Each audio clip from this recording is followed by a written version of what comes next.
Well, it's me again. And I said I would do a video or something, let you know what happened. A lot of you know that it was a rough 6 months. It's still ongoing. Some of you know the whole story. Some of you don't know half the story. Some of you don't know any of the story. So since tomorrow is the 6-month anniversary, if you want to give it an anniversary of what happened, I thought I would just let you know kind of what my last 6 months been like from a medical standpoint. As the doctors call it, I'm nothing but a miracle. So let me just start with what happened. It was December 11th. I'll never forget the day. I'm probably going to move around a lot and lay back here a lot. It was December 11th, 2017, and I was on Monday night. I woke up not feeling too good. Went to the bathroom, and I got sick a few times. And I just thought I had stomach virus or something like that. Got up went back to bed. Got up the next morning, it was Tuesday, went to work, and I still didn't feel real good. I felt, kind of get that knot in your gut, and you feel sick all day. That's what I had. It felt like, but I didn't get sick. I just felt sick. And each day I just felt sick. Even Wednesday I felt sick. But as the week went on, I started losing function. And I went to work on Friday, and I could hardly walk. And one of my coworkers actually helped me to my desk, and I decided I had to go home. And I drove home on Friday, and I probably shouldn't have been driving. I couldn't push on the brake that well, the gas pedal that well. But I made it home, and I have an hour drive home from work, so I made it home. Saturday morning came, and my wife she was teaching Weight Watchers as a part-time thing on Saturday morning, so she left me home, and couldn't move. Couldn't do anything. I remember I took the dog outside. Dogs, we got two. And I fell off our deck. And I didn't know how I was going to get back in the house. I couldn't get out of the yard. I couldn't do anything. So I crawled through my yard to my deck and crawled up to my sliding glass door at the porch and let myself in. Barely made it to the couch. And my wife got home, and she's like, something's drastically wrong. I could not feel on the left side of my face. I had no function on the right side. So she took me to the emergency room at our local hospital. And they said I had a stroke. That's what they thought it was. It was a stroke. And they basically sent me home. They did a CAT scan in the emergency room and told me to schedule therapy. So fortunately, we have a friend here that is a therapist, and we went and saw her. That was on a Tuesday. We went and saw her. And at that point, if I remember right, about 20% function on the right compared to the 100% on the left. That was a Tuesday. Did some therapy. Went back on Friday. It had zero function. It actually got worse on Friday. By Friday. Now we're December, what is it, 22nd, 21st? It's only a few days before Christmas. And I had no function on my right side. So I went back to the emergency room. Well, I was there. They sent me to the emergency room. She suggested I go. And they once again said they thought it was just a stroke and I was just being slow to recover. But fortunately, the doctor there said, let's call a neurologist at the big hospital in Cincinnati, the Good Sam Hospital. And this was a Friday night, said come up. They took me by ambulance up to Good Sam, and this was late Friday night. This was like 1 in the morning on a Friday night. And they found me a bed. The next morning they did an MRI, and the doctor said that I had inoperable brain cancer. And it was about the size of a silver dollar on the base of my brain. And it was aggressive. It was growing quickly. And the look on his face was pretty much telling the guy that he was going to die. And I asked him that. I asked him, how long do I have? And he said 5 months. But he said, but about 20% can make it to about 20 months. And I have a son who's a junior in high school, and I remember just asking the Lord, give me till my son graduates. Let me see my son graduate. And that was in the late December. So they sent me home December 23rd so I could see my family for Christmas, because odds are I'm going to be around the next Christmas. So they sent me home, and I couldn't move.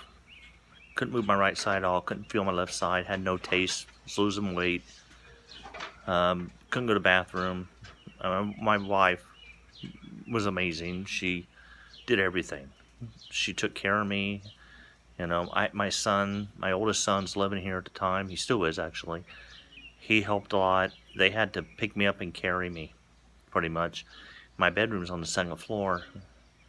I remember one morning having to go to the doctor, and I couldn't, move, of course, and I got downstairs. My wife helped me down the steps with both my sons, and I told them something's not right, and I collapsed. And I remember waking up, and she was on the phone with 911, and I thought I died. I remember dreaming it, and I thought I died.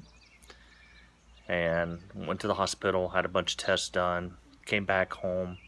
They prepared me for chemo, radiation, sent me back home, and on December 28th, the dog is whining. I'm gonna let it in. On December 28th, I remember I was laying on the couch. It was actually the night of the 27th, and I was laying on the couch, and I better check. I made dinner for the boys, so I better make sure the dogs can get to it. But I remember I woke up in the middle of the night, and I was laying on the couch, and I was surrounded by white lights. It's like stars. And no one saw them but me, and I was surrounded by them. And they were circling me, and they eventually started moving slowly out of the living room into the kitchen and disappeared. And I remember thinking, it was right around Christmas, so I thought I saw Christmas lights, but I looked around as much as I could, and there was nothing. And I went to sleep. And that night I had a dream. And I was standing in a desert, and these people were walking up to me, and they were tapping me on the chest and saying, "Do you want to live? Do you want to live?" And I kept saying, "Yes, I want to live." The next person, "Do you want to live?" "Yes, I want to live." And there was probably 10 to 15 of these people, and they just kept doing that, and I kept saying, "Yes, I want to live." Then it disappeared. And all at once, next to me, an image appeared of somebody. Could not turn my head to see him. All I know is someone was standing there. And coming through the sand was a snake. And it was swirling, or what do we call it? Coming towards me. It was going back and forth, coming towards me. I can't think of the word I want to say. And it leaped, and I grabbed it by the neck, and I remember saying, "Not today." And I threw it, and it landed in the sand and went the other direction, and the person next to me disappeared. I woke up, and it was December 28th. My wife was laying with me on the couch the next day, and I started to be able to move my thumb on my right side. And I told her, I said, get off of me. I think I'm moving my thumb." And she jumped up and she videotaped it. I actually could start moving my thumb up and down. Very little, but some. On January 2nd, we went to the doctor, the neurologist, and I was 20 minutes from radiation chemo, 20 minutes. And he actually was going to see me after the first treatment, but he saw me before. And him and my wife were talking, and we explained that my thumb started moving. And he said, "Well, let's just do one more MRI. Ain't gonna hurt anything." So that same day, January 2nd, he said, "Let's check for blood clots, because that's what happens with people who don't move. They can form blood clots." So I had an ultrasound done on my legs, my chest, and sure enough, I was full of blood clots. My leg was one of my veins was completely blocked almost. They were in my chest. They immediately put me in the hospital. They started doing heparin on me and kept me overnight to start getting rid of these blood clots. They kept saying, "Are you breathing okay?" Everything. They couldn't believe that I had not had a heart attack. They couldn't believe that I was breathing okay. They were amazed. They took me down to do the MRI the next day, and the technician said, after you get done with the MRI, we'll do your radiation. I'm like, all right. They took me in to do the MRI. They took me out. The technician said, doctor wants to see you. And I said, all right. I said, but what about radiation? He goes, no, doctor wants to see you first. By the time I got back to my room, my wife was crying. My sister was there. She was crying. And I'm like, what's going on? They showed me an image of the MRI, and what I had in my head had shrunk in half. The doctor stopped chemo and radiation. He said, it's not cancer. He goes, I would have bet my career that you had inoperable brain cancer, but since we can't go in and see, he said, it looked like it. Everything pointed to that. And he said, it's not cancer. He immediately, they started, I know I've been on here a while, I'll try to do this fast. They did tons of tests for other things, and everything was negative. Negative of this cancer, negative of this, negative MS, negative of this. So they sent me to rehab. I was in rehab for 2 weeks. I went from not being able to move. By the time I left rehab in 2 weeks, I was walking with a cane slowly. My arm is now totally fine. It's I consider almost 100%. I had an MRI in February, and it was the size of a fingernail. And then I had another MRI May 22nd, which was just a few weeks ago, and it was like a sliver. I still have a little bit of numbness in my face, I hear. My taste is not 100%. It's probably about 90%, maybe 80%. That's why I wear the hat. The nerves tingle on my head, and the pressure from the hat helps it.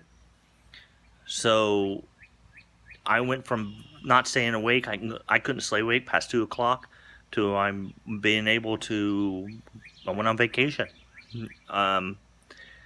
Doctor says that tingling in my face is from that area that's still not totally healed. The only thing they can figure is I had an immune attack on my brain. Something caused my body to attack itself, because as quick as it came up, it went down. Doctor says it's so rare. He said the odds of getting something like that again are extremely rare. A lot more has happened, but I continue to get stronger. I have days where this tingles more than others. Today it's not too bad, but I don't take the hat off all the time. I do sometimes.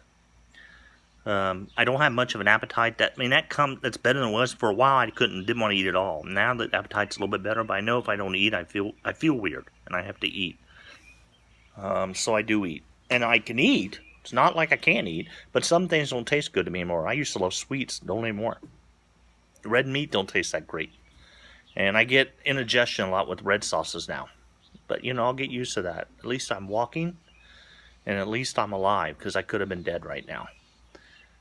It's been an unbelievable 6 months. The doctors, the nurses all say that every time I go to the doctor, they just shake their heads. They almost cry because they can't believe how much better I am. I don't go back for a year. I am on a blood thinner still, and I go back in a couple weeks to get all that checked. And if that's okay, then the blood thinner, they'll stop that, and they'll just check me on a regular basis to make sure that's okay. But that's the quick thing. There's been a lot of things happen in between, but I continue to go the right way. So for once, many times, I'm glad the doctor was totally wrong, and he still says that I'm one of the 5% that it wasn't, and he says, and it wasn't cancer. It won't be. He says it's not cancer. He says cancer don't come up and go down in a few days that quick. My thoughts: if you don't believe, that's your choice, but I think someone above took care of me. And prayers make a difference, because there's nothing else to explain it, and that's the only thing that explains it. And I was always a Christian, and now I've seen it work. I hope that explains it a little bit. I'll talk to you soon. Bye.